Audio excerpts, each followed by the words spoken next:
Scott Vaderwahl, the Vice President of the American Farm Bureau Federation, is joining us. He's also a farmer in South Dakota, the State President of the South Dakota Farm Bureau.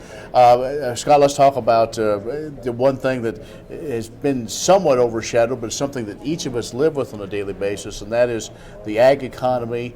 And they've tried about everything to kind of boost it, but it kind of goes back to those, if we get the market built back up again, that goes a whole long way on Main Street. Exactly, and that's one of the big things we've been dealing with the ag economy. First of all, we've had a bad price situation to start with, and then almost 2 years ago now, the trade wars and the tariff disputes started, which piled onto it. And then for a couple of years, we've had trouble planting and harvesting, and it just hasn't been a good situation. And a year ago, we had a record crop, so that added to the supply. So it's been a situation where everybody's really having to hang in there and adapt.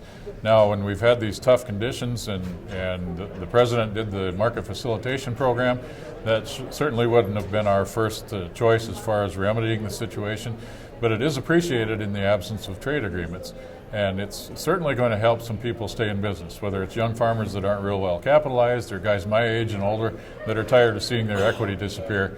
It might keep us in business for another year and give some people some hope. Let's do a little geography lesson. Let's talk about how things were on your farm and in South Dakota and then your neighbors to the north. We just continue to hear reports that they're ready for a new year, literally. Yeah, we are too. We're looking forward to the end of 19, but the fact is this is going to last a long time. There's a weed seed load out there because on prevented planting land, a lot of us couldn't get those weeds controlled until August, so we disked them down, but they went to seed. There's wet spots, there's compacted areas. We haven't got much tillage done yet for next year, no fertilizing, so it's really going to have a long-term impact. And of course, the part that spread on this whole thing, it didn't just affect farmers and ranchers. It affected the fertilizer dealers, the seed dealers, the people that do custom work out in the fields and spray.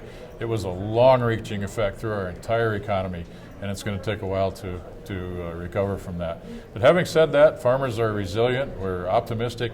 We wouldn't do this without that, just being by nature.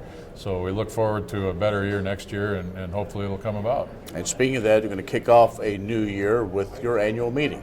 Absolutely, down in Austin, Texas, about the third week of January.